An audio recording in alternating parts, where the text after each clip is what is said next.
So I'll ask a question again, just a couple of seconds before you answer. That'd be great. What kind of music do you do? I do so many different kinds of music. So I work as a singer quite a lot. So I'm part of a jazz duo, and jazz singing is sort of that was what I was brought up on. I grew up listening to kind of Louis Armstrong and Ella Fitzgerald. So that's kind of my comfort place. But a few years ago, I sort of taught myself to play the guitar.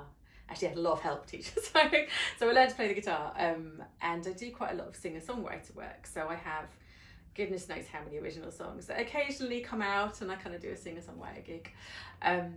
I also have kind of more like rock and roll blues stuff, which I do as this persona of Lady J, which I'll no doubt talk more about. But those are kind of really fun, kind of upbeat gigs, and I love those because they're very much kind of everyone up and dancing sort of thing. So yeah, lots of different things, some solo stuff, some writing, and some kind of like part of a band performing, so it really depends. And I also occasionally do work as a musician as well. So bizarrely I'm a grade 8 recorder player, so occasionally I get employed to do like Renaissance recorder work, which is a joy. It's really nice to just be a musician, and even baran playing as well, which I just love doing. It's just a joy. So I'm very lucky in my music. I get to do a real broad range of things. So and I use it in my storytelling work quite a bit as well. So a lot of my solo storytelling shows have songs in them, and my Dark Love show has originals and covers, and I'm kind of up there with the guitar belting out blues numbers. So it's a real kind of thread through all of my work, and sometimes it kind of combines things, and sometimes just by itself. And this passion for music obviously spills over into supporting other musicians and hosting events as well. Yeah, so I run open mic nights, and my open mic nights are very much, for whoever wants to come at whatever stage that you're at. And I really love doing that because it is great seeing people kind of go from their first tentative steps to, I picked up a guitar 6 months ago, I'll give it a go, to really being confident performers. So with my open mic nights, it's very much about creating a community, and I do those as the Lady J persona. The reason being that when I first used to go to open mic nights, I had no idea who was running it or who to talk to, and also sometimes I find with open mic nights people kind of go to watch their mate and they'll kind of be really into that and then sort of talk through everyone else.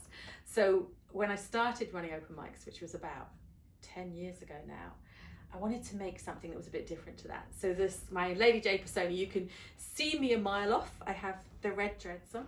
I have a jingle belt on so you can hear me a mile off as well. It's sort of like having a cat.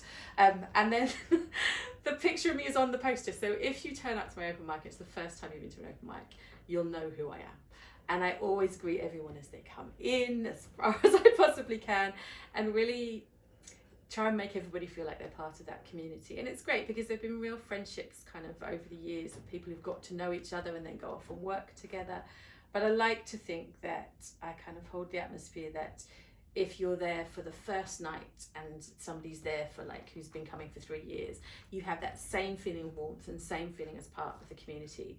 Because I think those are the spaces that allow musicians and performers of all kinds to really relax and do their best, And at my open mic nights, there is audience percussion, so you get kind of a backing band with all your audience percussion. And if you want people to sing along, they sing along, dance along as well. There's definitely been some dancing.